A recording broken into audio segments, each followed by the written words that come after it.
So welcome everyone. My name is Jaebam Jung and I work at Wolfram Research. Efficient mesh processing is essential whether you are working in graphics, engineering, or 3D printing. Today, I will share practical techniques and best practices for optimizing 3D models, focusing on three core operations: mesh simplification, smoothing, and remeshing. So why optimize 3D meshes? The 3D meshes are everywhere, but raw models can be heavy and hard to manage. So optimizing them is crucial for performance, storage, and quality. Whether you are rendering in real time, running simulations, or preparing for 3D printing. So for example, like here, the image of complex model and image of lots of noise, and there's some irregular model, which means triangle is not uniform shapes.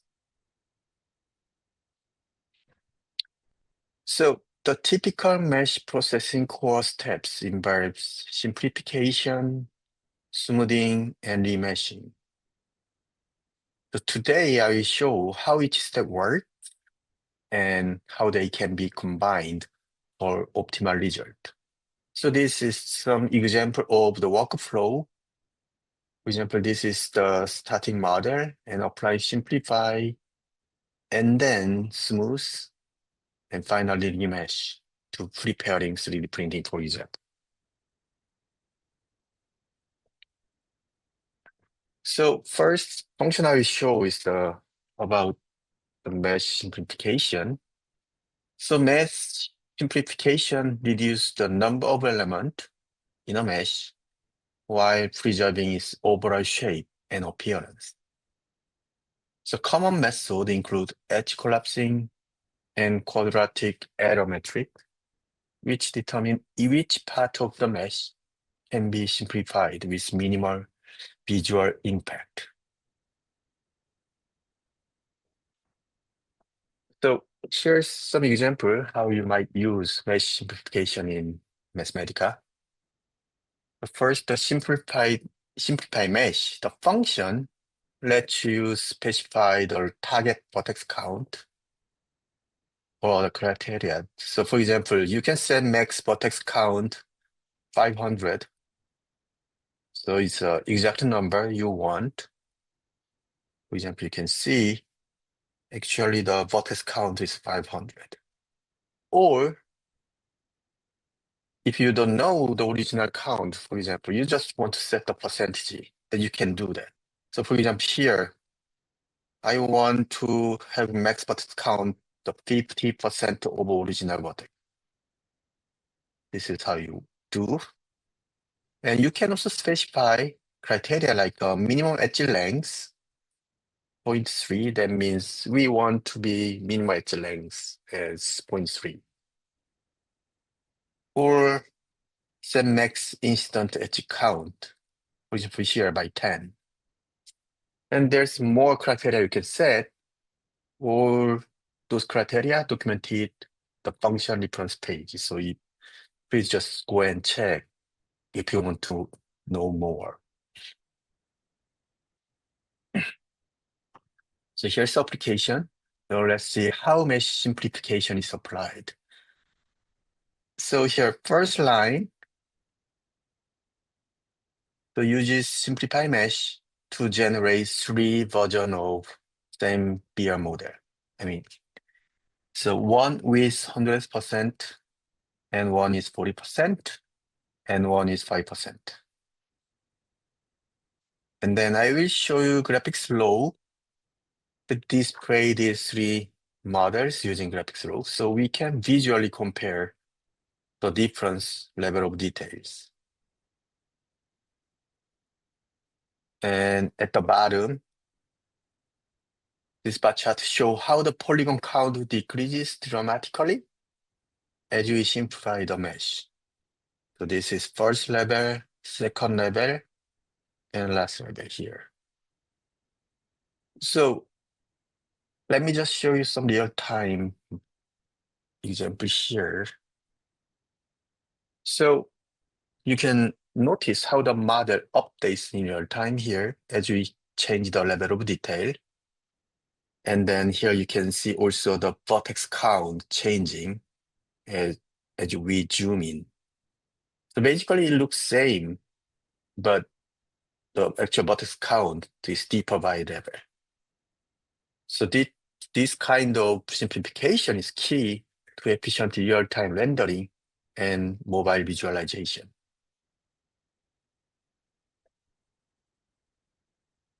So next criteria is the smoothing. So mesh smoothing helps remove noise and small imperfection from surfaces. So there's two methods we have. So like explicit Laplacian, those smoothing averages each vertex with neighbors, while implicit Laplacian smoothing applies a global operation that can achieve smooth result quickly.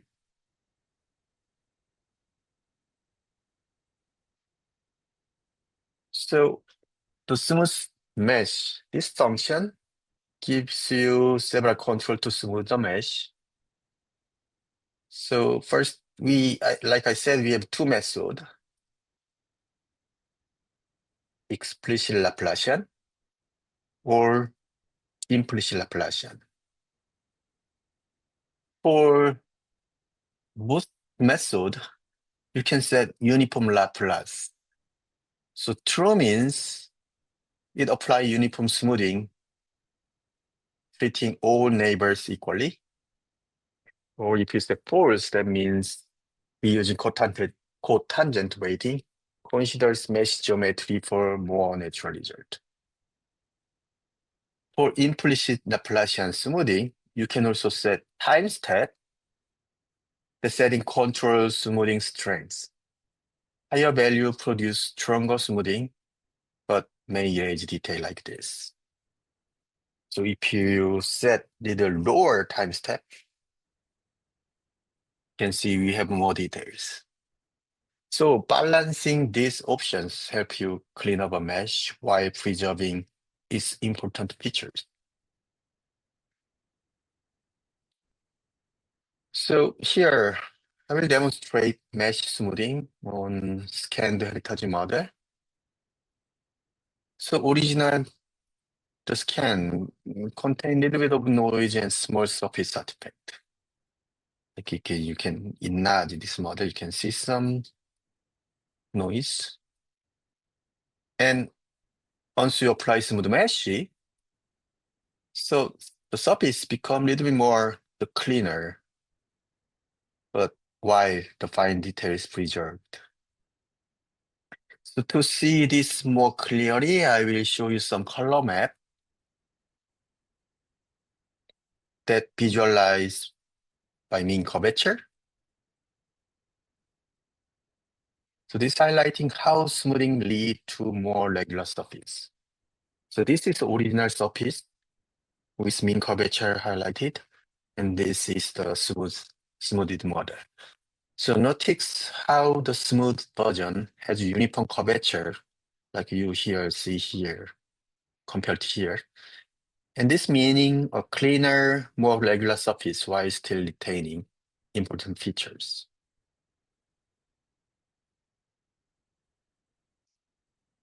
So next, I'm going to talk about remeshing. So remeshing reveals the mesh structure, so uneven or skinny triangles become more uniform. So this improves numerical stability, geometry processing, and rendering consistency. Remeshing gives two modes. First, the uniform that keeps triangles even-sized. The second one is adaptive, which uses smaller triangles in details and larger ones in flatter area. So capturing detail efficiently without unnecessary density. So this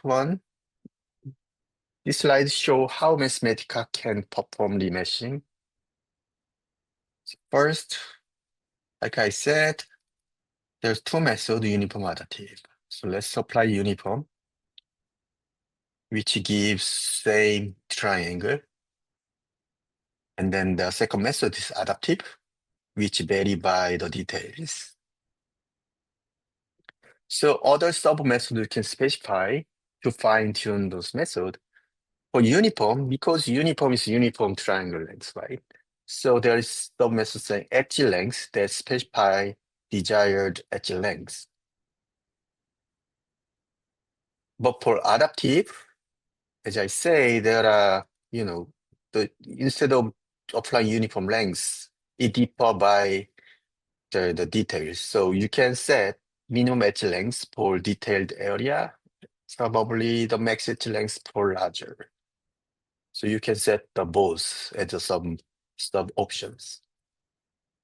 And this is the result. Again, like I said before, you can also go check the reference page of Remesh. Then there's option section that you can see all options you can apply. And let's look at how mesh remeshing works in practice. So we started by loading 3D car model, then apply remesh. To reconstruct the mesh, so the triangles are uniformly distributed. So first, this graphic flow show the original and the remeshed version of side by side. So this is the original model, and this is one with remeshed. So you can already see the remeshed cow here has a cleaner, the more regular topology compared to this original one. You can see this line here. I mean, this section here, which doesn't look that good. And here's some interactive images. So this is the animation of the original model, just making the cow little larger, like boy shape. And this one with remeshed model. So you can see how the remeshed model deforms smoothly while maintaining structure. So, like I said, the uniform triangle makes the mesh more stable and easier to animate. So just compared to this one.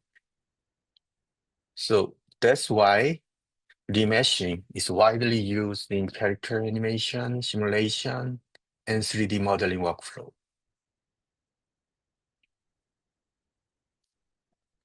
So that's that's about everything that I need to talk today. So to sum up, mesh optimization is a crucial step in any 3D workflow.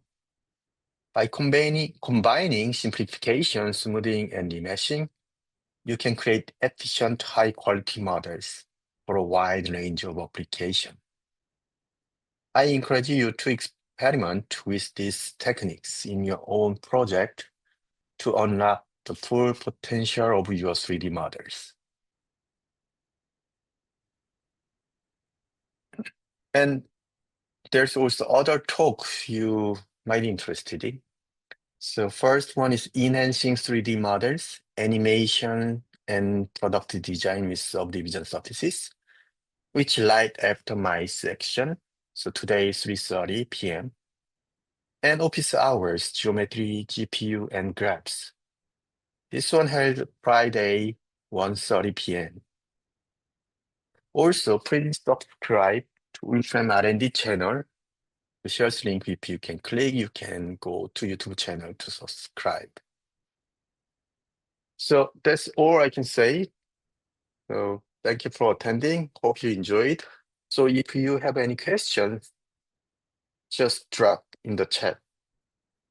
I will ask as much as possible. So again, thank you for attending. So hope you enjoyed. Thank you. Okay, so now I'm gonna answer the questions if you have any.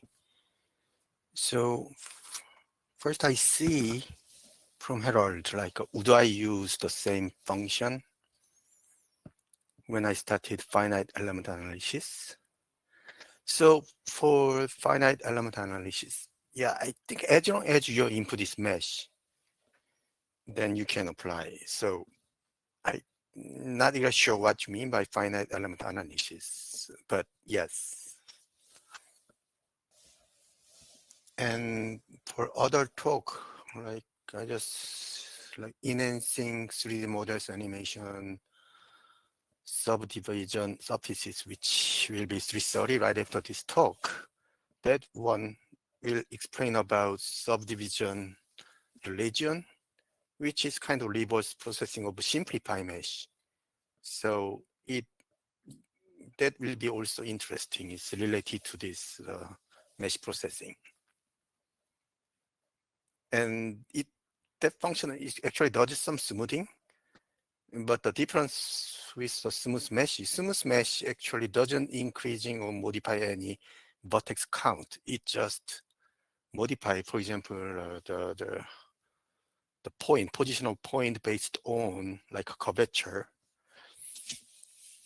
But the subdivision region actually just subdivide to make it smoother. So resulting mesh will be more point than original one.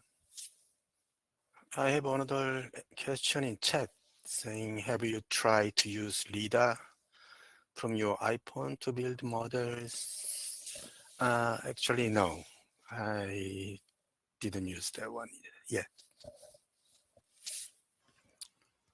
So seems like there is no question, so I will just close the session. So thank you for attending again.